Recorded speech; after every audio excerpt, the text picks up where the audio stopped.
Shake സ്തുതിയായിരിക്കട്ടെ. എൻ്റെ പേര് സ്റ്റെഫി തോമസ്. ഞാൻ ബൈറ്റിലിൽ നിന്നാണ് വരുന്നത്. സെൻറ്റ് റാഫേൽസ് ചർച്ച് തൈക്കുട ഇടവകമാണ്. ഞാനിപ്പോൾ MSW കോഴ്സ് പഠിക്കുകയാണ്, സെക്കൻഡ് ഇയർ. എനിക്ക് സാക്ഷ്യം പറയാൻ, ഞാൻ 2022 ഡിസംബർ 4-ാം തീയതിയാണ് ഉടമ്പടി എടുത്തത്. ആദ്യം പറയാനുണ്ടെന്ന് വെച്ചാൽ എനിക്ക് 21 വർഷമായിട്ട് കഠിനമായ വയറുവേദനയുള്ള ആളായിരുന്നു. അതായത് ഏത് ഭക്ഷണം കഴിച്ചാലും എനിക്ക് പെട്ടെന്ന് ഗ്യാസ് കയറുകയും അതിനെ സംബന്ധമായിട്ട് എനിക്ക് കഠിന വയറുവേദന വരികയും പിന്നെ ടോയ്ലറ്റിൽ പോകാൻ ബുദ്ധിമുട്ട് വരികയും ചെയ്യുന്ന അവസ്ഥയുണ്ടായിരുന്നു. എനിക്ക് പ്രത്യേകമായിട്ട് എനിക്ക് ചിക്കൻ എപ്പോൾ കഴിച്ചാലും അപ്പോൾ തന്നെ എനിക്ക് വയറുവേദന വന്ന് ഭയങ്കര ബുദ്ധിമുട്ടായിരുന്നു. അപ്പോൾ ആ വയറുവേദന എന്ന് പറഞ്ഞാൽ എനിക്ക് മരിച്ചു പോകുന്ന അവസ്ഥ പോലത്തെ ഒരു വേദനയായിരുന്നു. അപ്പം മമ്മിക്ക് മാത്രമേ അറിയുള്ളൂ ആ വേദന, കാരണം മമ്മിയാണ് കൂടുതലും അത് കണ്ടിട്ടുള്ളത്. അപ്പോൾ എനിക്ക് പുറത്തൊക്കെ പോകുമ്പോഴായാലും എനിക്ക് മറ്റുള്ളവർ അങ്ങനത്തെ ഫുഡൊക്കെ കഴിക്കുമ്പോൾ എനിക്കും ഭയങ്കര വിഷമമായിരുന്നു. കാരണം എനിക്ക് പേടിയായിരുന്നു ചില ഫുഡുകൾ കഴിക്കാൻ. കാരണം ഈ വയറുവേദന പുറത്ത് ഇതുവരെ എനിക്ക് ആ വീട്ടിൽ മാത്രമേ ഈ വയറുവേദന വന്നിട്ടുള്ളൂ. ദൈവം സഹായിച്ച് പുറത്ത് ഇതുവരെ എനിക്ക് വന്നിട്ടില്ല. അങ്ങനെ വരല്ലേ എന്ന് വിചാരിച്ചുകൊണ്ട് ഞാൻ കുറേ ഫുഡ് ഞാൻ കഴിക്കാണ്ടിരുന്നിട്ടുണ്ട്. അതുകൊണ്ട് തന്നെ പണ്ടത്തെ ഫോട്ടോ നോക്കിയാലും എനിക്ക് ഭയങ്കര മെലിഞ്ഞിട്ടായിരുന്നു ഞാൻ ഇരുന്നത്. ഒന്നും കഴിക്കാൻ പറ്റൂലായിരുന്നു. ഉടമ്പടി എടുത്തതിന് ശേഷം ഞാൻ ഉടമ്പടി എടുത്തു. അപ്പം തന്നെ എനിക്ക് അതിൻ്റെ റിസൾട്ട് വന്നു. എനിക്ക് ചിക്കൻ കഴിക്കാൻ പറ്റുന്നുണ്ട്. ഇപ്പോൾ എന്ത് ഭക്ഷണം കഴിച്ചാലും എനിക്കിപ്പോൾ ഗ്യാസിൻ്റെ പ്രോബ്ലം തന്നെയില്ല. ദൈവത്തിന് 1000 നന്ദിയുണ്ട് അതിന്. ഞാനാണെങ്കിൽ എപ്പോഴും ഉടമ്പടിയുടെ ഉപ്പ് ഞാൻ വെള്ളത്തിൽ കലക്കി കുടിക്കുമായിരുന്നു. പിന്നെ ഉടമ്പടി തൈലം അപ്ലൈ ചെയ്യുമായിരുന്നു. പിന്നെ ഞാനാണെങ്കിൽ ധ്യാനം കൂടുമായിരുന്നു. ഡെയിലി ഞാൻ സാക്ഷ്യം കേട്ട് പ്രാർത്ഥിക്കുമായിരുന്നു. അതിൻ്റെ ഫലമായി എനിക്ക് ഇതുവരെ എനിക്ക് ആ വയറുവേദന വന്നിട്ടില്ല. രണ്ടാമത് എനിക്ക് പറയാനുണ്ടായെന്ന് വെച്ചാൽ 1.5 മാസമായിട്ട് എനിക്ക് എൻ്റെ ബോഡിയിലൊരു പാർട്ടിൽ എനിക്ക് മുഖക്കുരു എന്ന പോലത്തെ വലിയ വലിയ കുരുക്കൾ വരുമായിരുന്നു. അത് പൊട്ടുകയും അതിൻ്റെ അകത്തുനിന്ന് വെള്ളം വരുന്ന ഭയങ്കര അസ്വസ്ഥമാവുകയും ചെയ്യുമായിരുന്നു. അപ്പം ഞാൻ ഒരിക്കൽ ഗൈനക്കിനെ കാണാൻ പോയി. അപ്പോൾ അവിടുത്തെ ഡോക്ടർ എൻ്റെ അടുത്ത് വന്നു. അവിടെ ടെസ്റ്റ് ചെയ്തപ്പോൾ എന്നോട് പറഞ്ഞ എന്താണെന്ന് വെച്ചാൽ എൻ്റെ ബ്ലഡിൻ്റെ ഷുഗർ കണ്ടൻറ്റ് കൂടുമ്പോൾ ആ കുരുക്കൾ വരികയും അത് പൊട്ടുകയും ചെയ്യും എന്നായിരുന്നു പറഞ്ഞത്. എന്നിട്ട് ഡോക്ടർ പരിഹാരമായിട്ട് പറഞ്ഞ എന്താണെന്ന് വെച്ചാൽ ഷുഗർ ഫുള്ളായിട്ട് എൻ്റെ ജീവിതത്തിൽ നിന്ന് കട്ട് ചെയ്യണം എന്നാണ് പറഞ്ഞത്. ഷുഗർ കണ്ടൻറ്റ് ഒരിക്കലും എൻ്റെ ശരീരത്തിനുള്ളിൽ കയറ്റില്ലെന്ന് മാത്രമാണ് എന്നോട് പറഞ്ഞത്. അപ്പം ഞാനതനുസരിച്ചു. ഒരാഴ്ച അത് പറ്റി. കാരണം എന്നെ സംബന്ധിച്ച് ഷുഗർ എന്ന് പറഞ്ഞാൽ എനിക്ക് ജീവനായിരുന്നു. ഞാൻ സ്വീറ്റ്സ് കുറേ കഴിക്കുമായിരുന്നു. അത് കഴിഞ്ഞിട്ട് ഉടമ്പടി എടുത്തതിന് ശേഷം ഒരാഴ്ച കഴിഞ്ഞപ്പോൾ ഞാൻ ഒന്ന് ട്രൈ ചെയ്യാൻ വേണ്ടി, കാരണം ഉടമ്പടി എടുത്താണല്ലോ മാതാവ് എൻ്റെ കൂടെ ഉണ്ടെന്ന് വിശ്വാസം ഉണ്ടായിട്ട് ഞാനാണെങ്കിൽ മധുരം കഴിച്ചു നോക്കാമെന്ന് വിചാരിച്ചു. അപ്പം ഞാൻ കേക്കും മറ്റ് മധുര വസ്തുക്കളും കഴിച്ചു നോക്കി. ഒരാഴ്ചയായിട്ട് എനിക്ക് അവിടെ കുരുക്കളൊന്നും വന്നില്ല. എന്നിട്ട് എനിക്ക് ചെറിയ ഡൗട്ട് ഉണ്ടായിരുന്നു. അതുകൊണ്ട് ഞാൻ മമ്മിയുടെ അടുത്ത് പറഞ്ഞു. അപ്പോൾ മമ്മി പറഞ്ഞു നമുക്ക് നോക്കാം. അത് കഴിഞ്ഞിട്ട് ഞാൻ ഷുഗർ ഒന്നോടെ കഴിച്ചു നോക്കി. ഇതുവരെ എനിക്ക് അവിടെ കുരുക്കൾ വന്നിട്ടില്ല. ഇപ്പം ഞാൻ കുറേ കഴിക്കുന്നുണ്ട്, എനിക്കൊരു പ്രശ്നം അവിടെ വന്നില്ല. അപ്പം ഞാൻ എന്താ ചെയ്തതെന്ന് വെച്ചാൽ അവിടെ കുരുക്കൾ വന്ന ആ ഭാഗങ്ങളെല്ലാം ഞാൻ ഡെയിലി ഞാൻ ഉടമ്പടി തൈലം അപ്ലൈ ചെയ്ത് ഉടമ്പടി പ്രാർത്ഥന ചൊല്ലി പ്രാർത്ഥിക്കുമായിരുന്നു. ഈശോയ്ക്ക് സമർപ്പിച്ച് ഇതൊന്ന് മാറ്റി തന്നെ, കാരണം ഭയങ്കര അസ്വസ്ഥതയായിരുന്നു എനിക്ക് അവിടെ. ഇനി ഇതുവരെ എനിക്ക് അവിടെ കുരുക്കളും വന്നിട്ടില്ല. വേറൊരു അസ്വസ്ഥത എനിക്കിപ്പോൾ അവിടെ ഇല്ല. അടുത്തത് പറയാനുള്ളതെന്ന് വെച്ചാൽ മമ്മിക്ക് വേണ്ടിയായിരുന്നു ഞാൻ വെച്ചത്. മമ്മിക്ക് 20 വർഷമായിട്ട് വെരിക്കോസ് വെയിൻ കാരണം കാലിന് നല്ല വേദനയായിരുന്നു. ഒരു പണിയെടുക്കാൻ പറ്റാതെ ഭയങ്കര വേദന സഹിച്ച് ജീവിക്കുമായിരുന്നു. അപ്പം ഞാൻ എന്താ ചെയ്തതെന്ന് വെച്ചാൽ ഉടമ്പടി എടുത്താണല്ലോ എന്ന് വിചാരിച്ചു. മാതാവ് കൂടെ ഉണ്ടെന്നുള്ള ധൈര്യത്തിൽ ഞാൻ ഡെയിലി വൈകുന്നേരത്തെ കുടുംബ പ്രാർത്ഥനയ്ക്ക് ശേഷം ഞാൻ മമ്മിയുടെ കാലിൻ്റെ എളി തൊട്ട് അടി വരെ ഞാൻ ഫുള്ളും ഉടമ്പടി തൈലം അപ്ലൈ ചെയ്ത് ഉടമ്പടി പ്രാർത്ഥന ചൊല്ലി സമർപ്പിച്ചിട്ട് പ്രാർത്ഥിക്കുമായിരുന്നു. അതിന് ഫലമായി ഇതുവരെ മമ്മിക്ക് ആ കാൽവേദന വന്നിട്ടില്ല. അടുത്തത് ഞാൻ പപ്പയുടെ കാര്യമാണ് എനിക്കിവിടെ പറയാനുള്ളത്. പപ്പയുടെ കാൽമുട്ടാണെങ്കിൽ രണ്ടായിട്ട് ഡിവൈഡ് ചെയ്ത പോലെയായിരുന്നു ഇരുന്നത്. നടുക്കാണെങ്കിൽ ഒരു മാംസം പോലും ഇല്ലാത്ത പോലെ. അവിടെ തൊട്ട് നോക്കുമ്പോൾ എന്നെ പേടിയാവുമായിരുന്നു. കാൽമുട്ടുണ്ടോയെന്ന് വരെ പേടിച്ചു പോകും, ആ അവസ്ഥയായിരുന്നു. അപ്പം ഞാൻ പപ്പക്കും ഞാൻ ഇതുപോലെ തന്നെ വൈകുന്നേരത്തെ കുടുംബ പ്രാർത്ഥനയ്ക്ക് ശേഷം മമ്മിക്ക് ചെയ്ത പോലെ തന്നെ പപ്പക്ക് ഞാൻ അവളെ കാൽമുട്ടിൻ്റെ അവിടെ ഞാൻ ഉടമ്പടി തൈലം അപ്ലൈ ചെയ്ത് പ്രാർത്ഥിക്കുമായിരുന്നു. പിന്നെ ഇത് എപ്പോഴും പപ്പയാണെങ്കിൽ നടക്കുമ്പോഴും കാലാണെങ്കിൽ വലിച്ചോണ്ടായിരുന്നു നടക്കുന്നത്. കാണുമ്പോൾ എനിക്ക് വിഷമാവുമായിരുന്നു. സ്റ്റെപ്പ് കയറാൻ പറ്റുന്നില്ല. സോറി. അപ്പം ഞാൻ അത് അപ്ലൈ ചെയ്ത് കഴിഞ്ഞതിന് ശേഷം പപ്പയുടെ ആ കാൽമുട്ട് പഴയതുപോലെ ആവുകയും മുഴുവൻ ആ മാംസം അവിടെ ഉണ്ടാവുകയും ചെയ്തു. ഇപ്പം നടക്കുന്നതിനോ സ്റ്റെപ്പ് കയറുന്നതിനോ ഒരു കുഴപ്പമില്ല.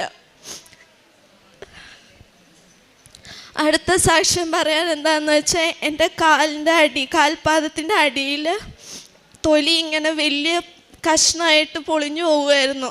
ചില സമയത്തൊക്കെ സിസേഴ്സ് വെച്ച് മുറിച്ച് കളയേണ്ട അവസ്ഥ വന്നായിരുന്നു. അത്രയും തൊലി പോയിട്ട് ഭയങ്കര മോശമായിട്ട് അവസ്ഥയിൽ എൻ്റെ കാലിൻ്റെ അടി ഇരിക്കുമായിരുന്നു. അപ്പോൾ എനിക്ക് പള്ളിയിലൊക്കെ പോകുമ്പോൾ ഭയങ്കര നാണക്കേട് പോലെ തോന്നുമായിരുന്നു. കാരണം മുട്ട് കുത്തുമ്പോൾ മറ്റുള്ളവർക്ക് എന്ത് വിചാരിക്കും എന്ന് വിചാരിച്ച് അത്ര മോശമായ അവസ്ഥയിലായിരുന്നു എൻ്റെ കാലിൻ്റെ അടി ഇരുന്നത്. അപ്പം ഞാൻ സോക്സൊക്കെ ഇട്ടുകൊണ്ടായിരുന്നു പള്ളിയിലൊക്കെ പോകാറ്. അപ്പോൾ ചിലവർ എന്നോട് ചോദിച്ചിട്ടുണ്ട്. അപ്പം ഞാൻ പറഞ്ഞു വെറുതെ ഇട്ടതാന്നൊക്കെ പറഞ്ഞ് ഞാൻ മാറുമായിരുന്നു. അപ്പം മമ്മിയാണെങ്കിൽ എനിക്ക് ഡെയിലി ഉടമ്പടി തൈലം ആ കാലിൻ്റെ അടിയിൽ അപ്ലൈ ചെയ്ത് പ്രാർത്ഥിച്ചു. അതിന് ശേഷം എനിക്കിപ്പോൾ ഒരു പ്രശ്നമില്ല.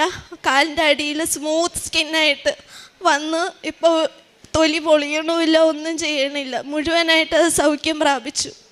ഇത്രയും സഹായം തന്ന മാതാവിനും ഈശോയ്ക്കും ഒരുപാട് നന്ദിയുണ്ട്.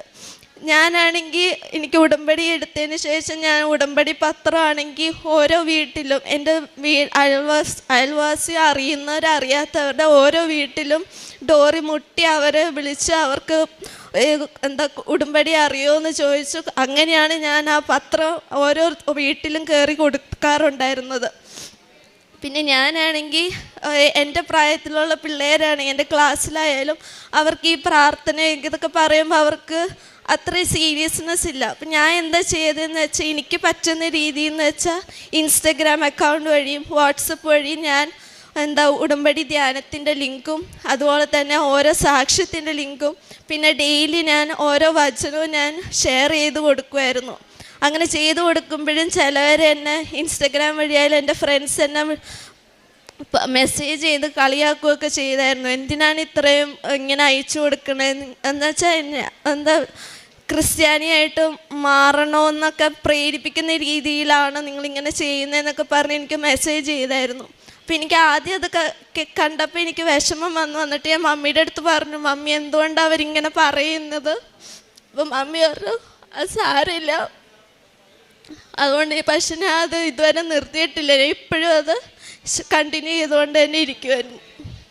ഇത്രയും സഹായം തന്ന ഈശോയ്ക്കും മാതാവിനും ഒരുപാട് നന്ദിയുണ്ട്. ഉടമ്പടി എടുക്കുന്നതിന് മുമ്പെന്ന് പറഞ്ഞാൽ എനിക്ക് പേഴ്സണൽ പ്രെയർ ഒന്നും ഞാൻ ചെല്ലില്ലാത്ത ഒരാളായിരുന്നു. പെട്ടെന്ന് ദേഷ്യം വരും, പറഞ്ഞാൽ അനുസരിക്കില്ലാത്ത കൊച്ചായിരുന്നു. പക്ഷെ ഉടമ്പടി ചെയ്തതിന് ശേഷം ഭയങ്കര വ്യത്യാസം എനിക്കുണ്ട്.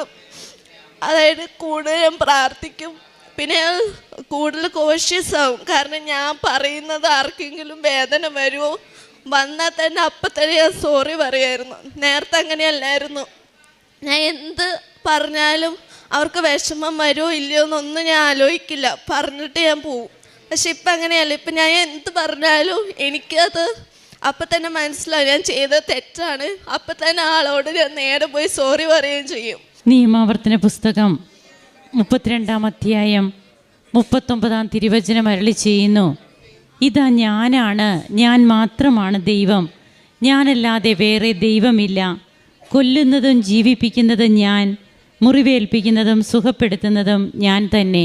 സ്റ്റെഫി ഇന്നിവിടെ വന്ന് അനുഭവ സാക്ഷ്യം പങ്കുവയ്ക്കുമ്പോൾ തൻ്റെ ജീവിതത്തിൽ തന്നെ പല ഹോസ്പിറ്റലുകളും കൈവിട്ടപ്പോൾ, പല ചികിത്സാ രീതികളും തനിക്ക് പ്രയോജനപ്രദമാകാതെ വന്നപ്പോൾ 21 വർഷമായിട്ട് താൻ അനുഭവിച്ചു കൊണ്ടിരുന്ന അസ്വസ്ഥത, തനിക്കൊന്നും കഴിക്കാൻ സാധിക്കാത്ത അവസ്ഥ, ഏത് ഭക്ഷണം കഴിച്ചാലും അതികഠിനമായിട്ടുള്ള വയറുവേദന, മരണവേദനയുടെ പോലെയുള്ള വയറുവേദന. അപ്പോൾ ഈ ഒരു അവസ്ഥയിൽ ഉടമ്പടിയിലൂടെ എങ്ങനെയാണ് ഉടമ്പടി നേർച്ച വസ്തുക്കൾ താൻ ഉപയോഗിക്കുന്നു, അതുപോലെ ബഹുമാനപ്പെട്ട VP ജോസഫ് അച്ഛൻ്റെ ഉടമ്പടി ധ്യാനങ്ങളൊക്കെ അതിലെല്ലാം അപ്ഡേഷനുണ്ട്. അപ്പോഴിങ്ങനെ ഉടമ്പടിയുടേതായ ഒരു ജീവിതം ഈ മകൾ മുമ്പോട്ട് നയിക്കുമ്പോൾ, ഞാൻ നല്ല കുട്ടി അല്ലായിരുന്നു, ഇന്നിപ്പോൾ ഉടമ്പടി എന്നെ ഈശോയ്ക്ക് ഇഷ്ടപ്പെട്ട ഒരു മകളാക്കി, എൻ്റെ ജീവിതത്തിൽ എനിക്ക് വന്ന മാറ്റം എന്തൊക്കെ, ഇതൊക്കെ സ്റ്റെഫി തോമസ് തന്നെയാണ് ഇവിടെ പങ്കുവെച്ചത്. അപ്പോൾ ഈ ഒരു മാറ്റം ഈ മകളുടെ ആത്മീയ ജീവിതത്തിൽ വന്നപ്പോൾ അത് പിന്നീട് എങ്ങനെയാണ് ഈശോ ഈ മകളെ തൊട്ട് സുഖപ്പെടുത്തുന്ന ഒരു കൃപയാക്കി ഈ മകൾക്ക് തന്നെ അനുഭവപ്പെടുന്നത്. ഇന്ന് തനിക്ക് ഏത് ഭക്ഷണവും കഴിക്കാം, തൻ്റെ ആ ഒരു അവസ്ഥകളെല്ലാം ഇന്ന് മാറിയിരിക്കുന്നു. വീണ്ടും തനിക്ക് തന്നെ രോഗസൗഖ്യം കിട്ടിയത് ഉടമ്പടി തൈലത്തിലൂടെ. എങ്ങനെയാണ് തന്നോട് ഷുഗർ ഒരിക്കലും കഴിക്കരുത് ഇനി എന്ന് പറഞ്ഞ ഒരവസ്ഥയിൽ നിന്ന് താനിപ്പോൾ ഷുഗർ വളരെ നല്ല രീതിയിൽ തന്നെ താൻ കഴിച്ചുകൊണ്ടിരുന്നത് പോലെ തന്നെ എല്ലാ ഷുഗർ അടങ്ങിയ പദാർത്ഥങ്ങളും താൻ കഴിക്കാൻ തുടങ്ങി. തനിക്ക് യാതൊരു കുഴപ്പവുമില്ല. വീണ്ടും തൻ്റെ പപ്പയുടെയും അമ്മയുടെയും കാര്യം, തൻ്റെ കാൽപാദത്തിനുണ്ടായിരുന്ന അസ്വസ്ഥതകൾ, ഇങ്ങനെയൊക്കെ ഈ മകൾ പറയുന്നുണ്ട്. ഇന്ന് MSW പഠിക്കുന്ന കുട്ടിയാണ്. ഒന്നും അറിയില്ലാത്ത മക്കളല്ല ഇന്നിവിടെ വന്ന് സാക്ഷ്യം പറയുക. അവർ ഉടമ്പടിയെക്കുറിച്ച് അവർ പഠിക്കുന്നുണ്ട്. അതുപോലെ എന്താണ് ഉടമ്പടി ജീവിതമെന്ന് വളരെ വ്യക്തമാണ് അവർക്ക്. കാരുണ്യ പ്രവർത്തനങ്ങൾ, പ്രേക്ഷിത പ്രവർത്തനം, ഈശോയെ അറിയിക്കുവാൻ, അറിഞ്ഞവരെ ആഴപ്പെടുത്തുവാൻ, അറിയാത്തവരെ അറിയിക്കുവാനൊക്കെ താൻ ഇന്നെടുക്കുന്ന ആ ഒരു എഫേർട്ട്, അതാണ് വിശേഷവിധിയായിട്ട് നിങ്ങൾ എന്താണ് ചെയ്തതെന്ന് സുവിശേഷത്തിൽ നമ്മോട് ചോദിക്കുന്നുണ്ട്. ഇവിടെ വിശേഷവിധിയായിട്ട് ഓരോ മക്കളും എങ്ങനെ അവരും വ്യക്തിപരമായിട്ട് മാറുന്നു, അവരുടെ ജീവിത പ്രവർത്തനങ്ങളിൽ എങ്ങനെയാണ് മാറ്റം വരുന്നത്, ഇതൊക്കെയാണ് നമുക്കിന്നിവിടെ കാണുവാനും കേൾക്കുവാനും അനുഭവിക്കുവാനും ഒക്കെ കഴിയുന്നത്. അങ്ങനെ തൻ്റെ ജീവിതത്തിൽ ഇന്ന് ഈശോയ്ക്ക് കൊടുക്കുന്ന സ്ഥാനം പരിശുദ്ധ അമ്മയിലൂടെ മാത്രമാണ് തനിക്ക് കിട്ടിയ കൃപകൾ മാത്രമാണ് തനിക്കിവിടെ പറയാനുള്ളതെന്നൊക്കെ പറയുമ്പോൾ തിരുവചനം നമ്മോട് അരുളി ചെയ്യുന്നു, അവിടുന്ന് അവനെ മരുഭൂമിയിൽ ശൂന്യത ഓരിയിടുന്ന മണലാരണ്യത്തിൽ കണ്ടെത്തി, അവനെ വാരിപ്പുണർന്ന് താല്പര്യപൂർവ്വം പരിചരിച്ച് തൻ്റെ കണ്ണിലുണ്ണിയായി സൂക്ഷിച്ചു. നിയമാവർത്തന പുസ്തകത്തിൽ തന്നെ 32:10 പറയുന്ന തിരുവചനങ്ങളാണ്. ഇങ്ങനെ കണ്ണിലുണ്ണിയായിട്ട് നമ്മെ കരുതി കാത്തു സംരക്ഷിക്കുന്ന ദൈവത്തിൻ്റെ സ്നേഹം മാത്രമാണ് എത്രയോ വർഷങ്ങളായിട്ട് മാറാത്ത പല രോഗങ്ങളും സമയ ചുരുക്കത്തിൻ്റെ അമ്മ. അതുപോലെ തന്നെ ഇവിടെ മറ്റൊരു കണ്ടൻറ്റ് നമുക്ക് കാണുവാൻ കഴിയുന്നത് ഭാരലഘുത്വം. ഇതൊന്നും ഒരിക്കലും മാറില്ല തൻ്റെ ജീവിതത്തിലെന്ന് വിചാരിച്ച് അത്രയേറെ വിഷമത്തോടെ നടന്നിരുന്ന ഒരവസ്ഥയിൽ നിന്നാണ് ഇന്ന് സന്തോഷത്തോടെ ഇവിടെ വന്നു നിന്ന് ദൈവത്തെ മഹത്വപ്പെടുത്തുന്നത്. നമുക്ക് സ്റ്റെഫിയോടും കുടുംബത്തോടും ഒപ്പം കരങ്ങളടിച്ച് ഈശോയ്ക്കും അമ്മയ്ക്കും നന്ദി പറയാം. യേശുവേ നന്ദി, യേശുവേ സ്തുതി, യേശുവേ